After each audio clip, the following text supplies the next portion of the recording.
It's time for this week's episode of Brandon Sports Talk, featuring in-depth interviews from those who are trending in the world of athletics. And now, here's the host of Brandon Sports Talk, Brandon Pate.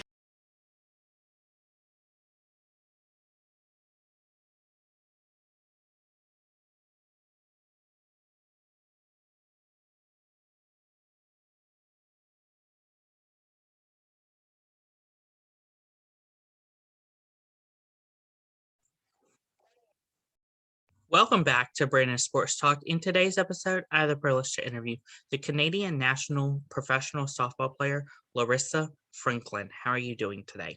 I'm doing great. Thank you so much for having me on. Can you talk about how you knew that you wanted to play professional softball? Pretty basic answer. I knew I wanted to play because I love the sport. I was good at it and I knew I wanted to go to the Olympics. So I kind of realized along the way that there was going to be different opportunities to continue playing the sport, whether that was in college and then continuing on to play after with the national team and having an opportunity to go to the Olympics.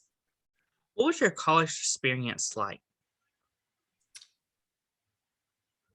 I very much enjoyed my experience. A lot of people say it was the best time of their lives. It's filled with so many incredible memories, and I'm very happy that I went down to the States to play and left home because I was able to grow a lot. So I started out at Indiana, Purdue Fort Wayne. I believe the school's renamed now to Fort Wayne University. And I was there for 3 years before transferring for my final year to Western Kentucky. So I ended up transferring because the coach that I had at Indiana Purdue was our coach for my first 2 years. And then she ended up going to Western Kentucky. So in my final year, I went there and followed her. What was it like putting on two different jerseys in your college career? Great question. I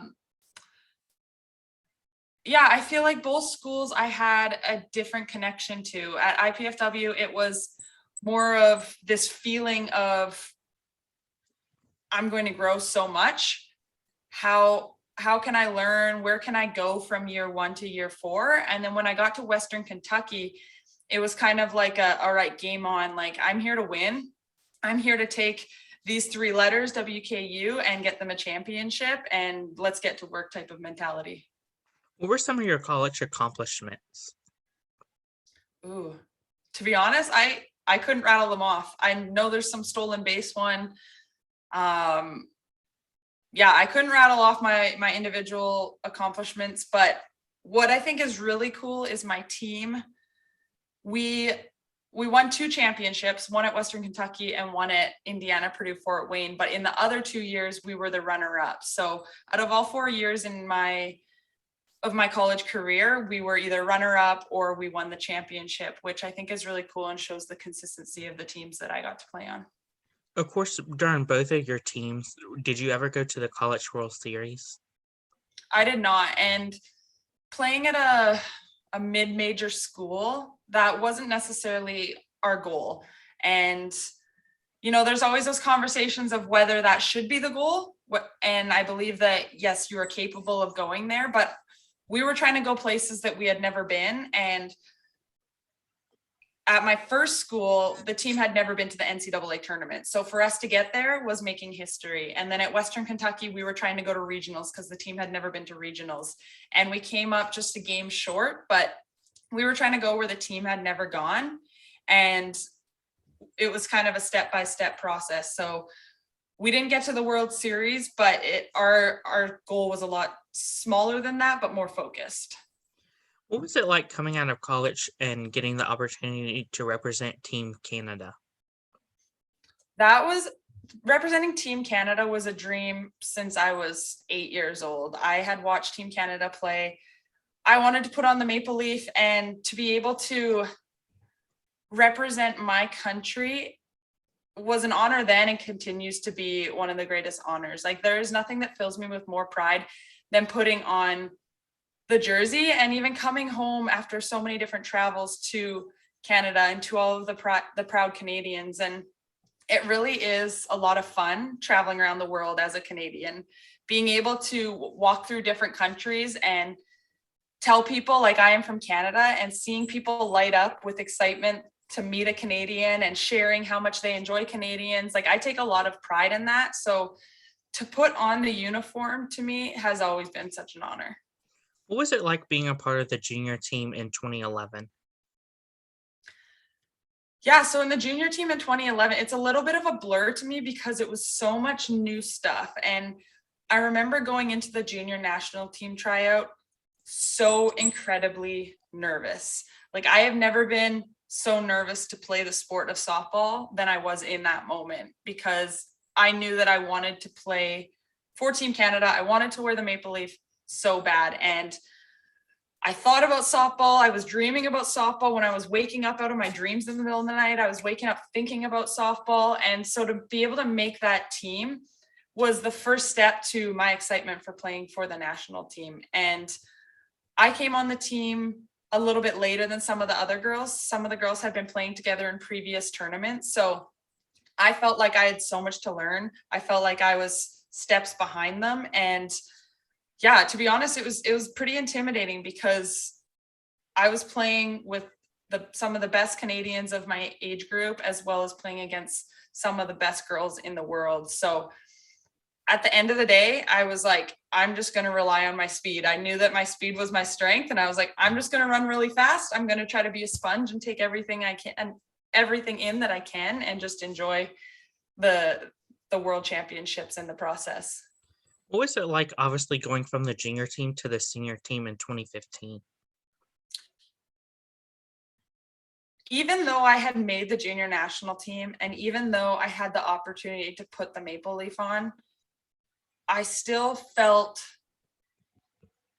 so much motivation to make the senior national team. And that moment for me when I made the senior national team, and when I felt like it was possible, was one of the best moments of my life. So I was at a field in Canada, and I was playing for Team BC, which is our province. And my coach came up to me after the game, and he was holding this card, and he's like, hey, congratulations, you got a call. And I was like, what call? What are you talking about? It's like, big grin on his face. And he was like, you got it, like, phone him. And I was like, who? I look at this card and it says Mark Smith with a phone number. And I was like, who is Mark Smith? Find out that Mark Smith is the head coach of the senior national team.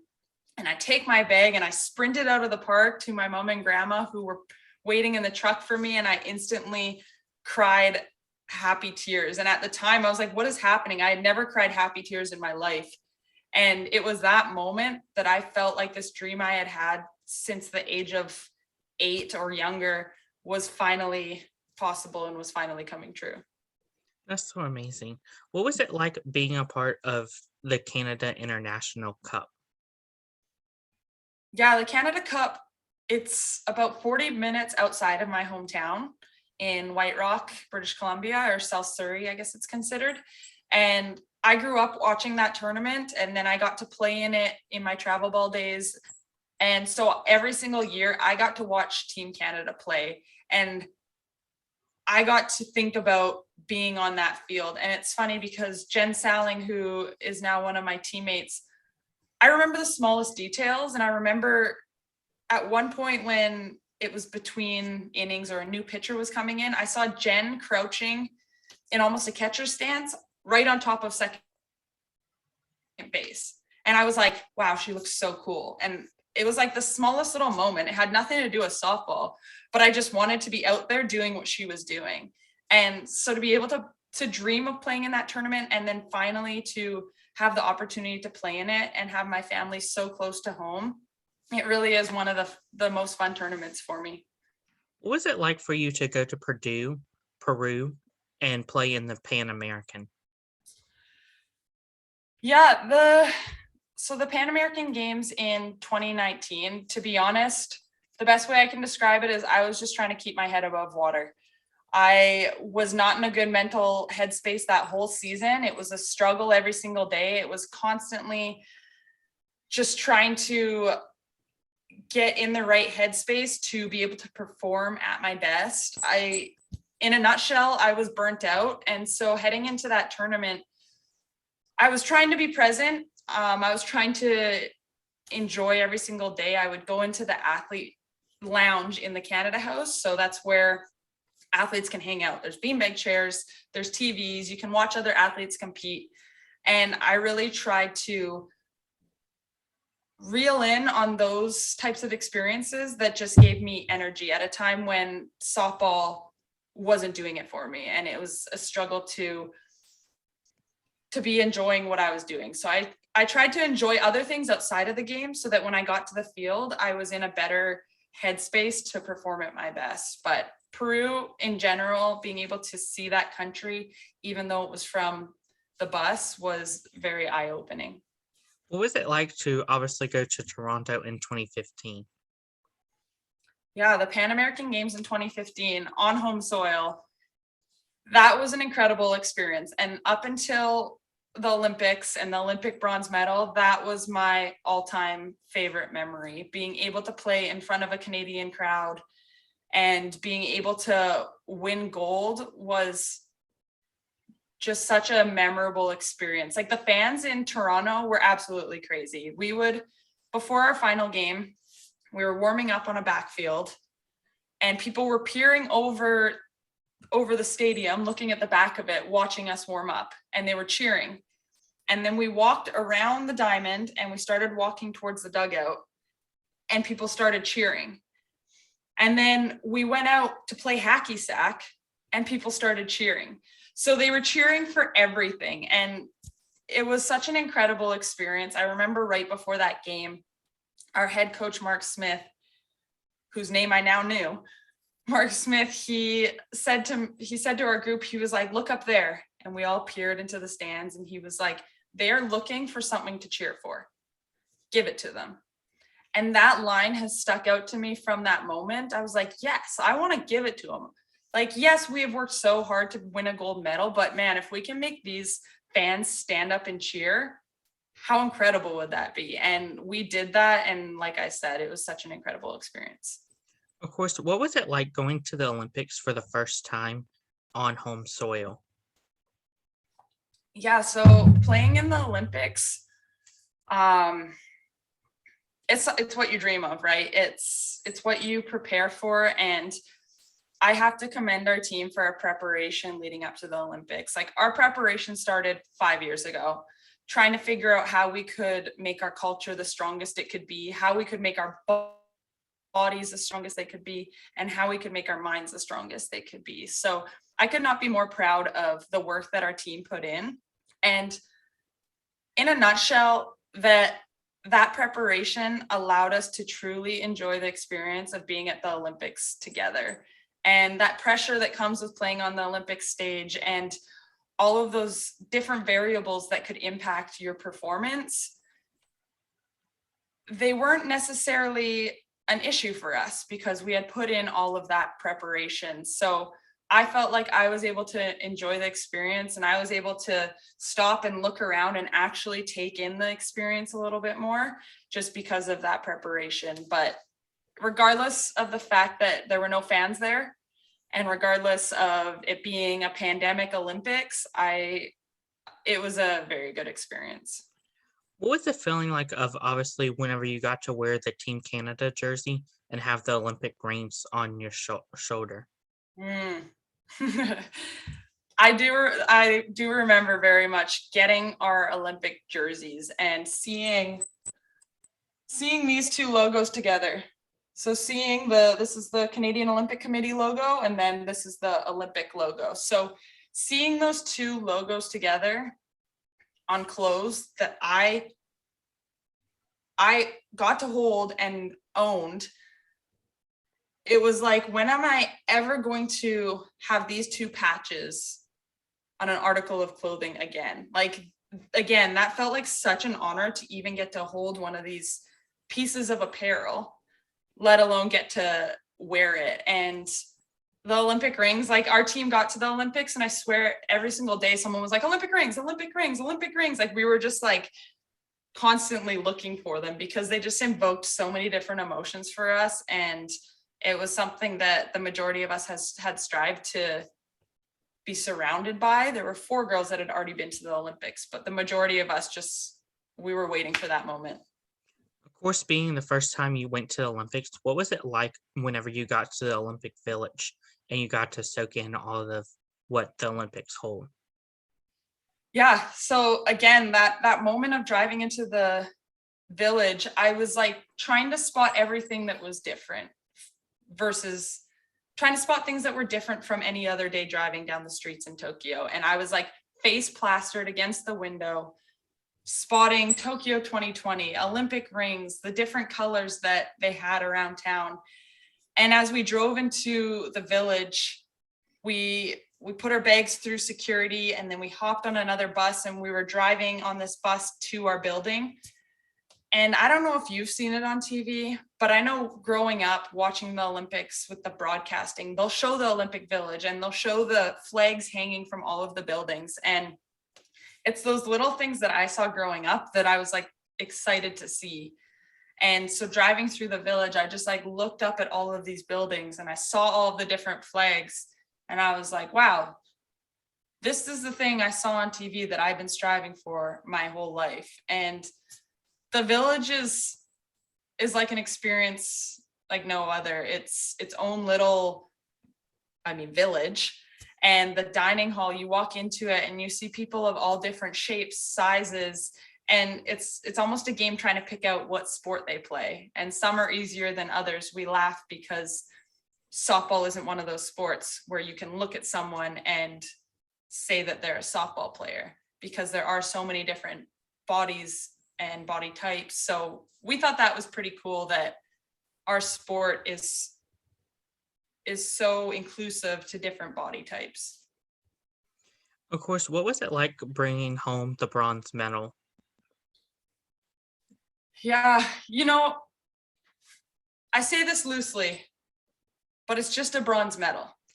And I say it that way because someone told us a year in advance that it's just a piece of tin. It was the head coach of the women's soccer team who told us this. And at the time, I didn't fully understand. I was like, I want one of those. Like, how's it just a piece of tin? But it really is. It's just this piece of tin with a ribbon around it. And the best part about it is having something to share with people. Like the memories and the experiences and the lessons, like all of that stuff that led up to the game, that's so close to me. That is in my heart. You can't take that away from me. This physical medal, the best part about it is being able to share it with other people. And it's like, I found that middle of the age that really lights up. There's like a certain age in youth that you just know that when they see this thing, they're going to be like, and that's super exciting to me. And that's been the best part about coming back to Canada. It's like, okay, our work is done. We put in all this work. Like, let's just enjoy the excitement of bringing home a medal to Canada. So it's a tangible item that people can see. And that's truly is the best part about it. What was the preparation like, obviously, in the Olympics and before the Olympics ever happened? Yeah, like I said at the beginning, preparation was the biggest component of going to the Olympics. Like, we were able to enjoy the experience because we prepared. So for us, especially throughout the pandemic, we were still preparing. We had different phases that were implemented from our coaching staff and our support staff. And I couldn't thank them enough for sitting down for who knows how many hours and coming up with this solid plan that we could follow. And then we just had to show up and we had to do it. So we were doing things like visualizing a whole game against each of our opponents. And some of those visualizations would take me 90 minutes at a time. It was laying there for 90 minutes, going from the Olympic Village to the softball game, to winning, to going to sleep at night. And then we were doing, we hopped into simulating different pitchers on the pitching machine. So everything we were doing was with intent to prepare for the opponents we were going to be facing. And that was the best part about us knowing our opponents is we could prepare for exactly what we were going to see. What is something that you learn now that you didn't know before, obviously playing professionally softball? Something that I learned that I didn't know before starting was how to rest and recover. And that no matter how much you lift or how hard you work, you're only able to reap the benefits if you give your mind and body a break. And so that was as athletes, as high performance athletes, we just want to go hard all the time. It's like, if I have a goal, I need to run full force into this wall, no matter what it takes. And that was the lesson I had to learn, that I'm not going to knock this wall down if I try 10 times. On the 10th time, I'm just going to be too tired. I'm not even going to put like the smallest chip into it. So that was the lesson that I had to learn the hard way, actually. Who are some of the people that you look up to in obviously softball and that you saw in the Olympics that you were like, oh my God, I'm standing right next to you? Yeah, I must say that I don't really idolize, or for lack of better words, get fangirly about too many people. I will try to take in their traits, and I respect them getting to the point they've gotten to. But I idolize the people that I'm surrounded by. Like, I could say a million great things about my teammates. Like, anyone that I looked at the Olympics, I definitely respected them. I look at Stacey Porter, incredible human, incredible leader, like has just left a legacy on this game. And while it's great to stand on the field with her, I will look at my teammates and be like, I pick them. I study their qualities. I try to take a little bit of the parts I like from each of them and see how it mixes with myself. And yeah, that's the moment that I like looked around and I was like, not only am I at the Olympics, I'm at the Olympics with 14 other girls who I absolutely adore. What is it like playing with your teammates like Danielle and Emma? They're so different. That's the thing. That's the best part that kind of plays off of what I just said, is I learned so much from both of them. Like Danielle, she's a spitfire. She's incredible. She's just full of knowledge. She's wise, and she has learned throughout her years and has evolved in different ways. And I respect her process and her coming into the person she is today. And you know, she's fierce, and that assertiveness and fierceness that she possesses every single day, I want a piece of that. Like, give me some of that, Danielle. So, and then Emma, everyone loves Emma. Like, Emma's just, she's great to be around. She gives people energy. And, you know, when I'm on those roller coasters of emotions and sometimes I'm down here, I can count on Emma. And I look to her and her consistency emotionally and try to replicate that. Like, even when I'm on my lowest days, can I take a little bit of Emma's energy? How does it feel to have Olympian behind your last name? It's still sinking in. I think more and more every single day, it becomes a little bit more normal, and I own it a little bit more that I'm an Olympian. But when it's something you dream of for 20 years, but you've never been it, it's hard to accept that, yeah, okay, now I'm an Olympian. So this went somehow from a dream to reality, and I have this behind my name. But to be honest, what I've learned is what it actually means to be Olympic, and those qualities that it takes to train to be on an Olympic stage, like that discipline and that perseverance and resilience. Like, that's what it means to have Olympic behind your name. Of course, what advice would you give future college players looking to play college softball? I always say, and I'm kind of gearing towards the recruiting process, is find a coach that you mesh well with and that you love. Like, that's one of the most important things, in my opinion, is someone who cares about you and cares about your performance and you as a human and you evolving. So that would be my advice to someone who's recruiting or looking to get recruited, But my advice for someone who is in college, enjoy practice.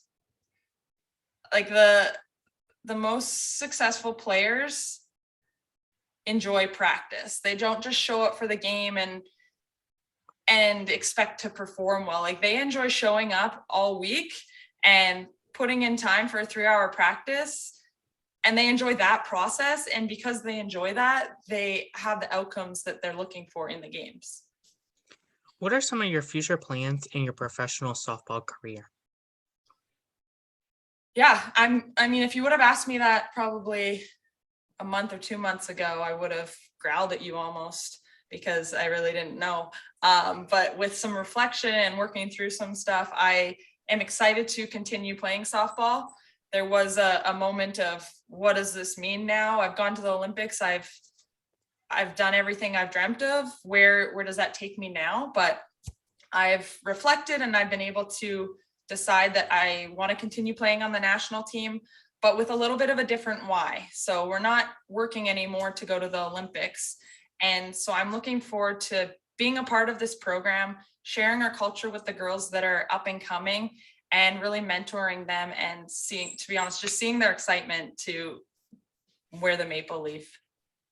What advice would you give, of course, Olympians looking to go to the Olympics for the first time or the second time in a row? You better enjoy the process.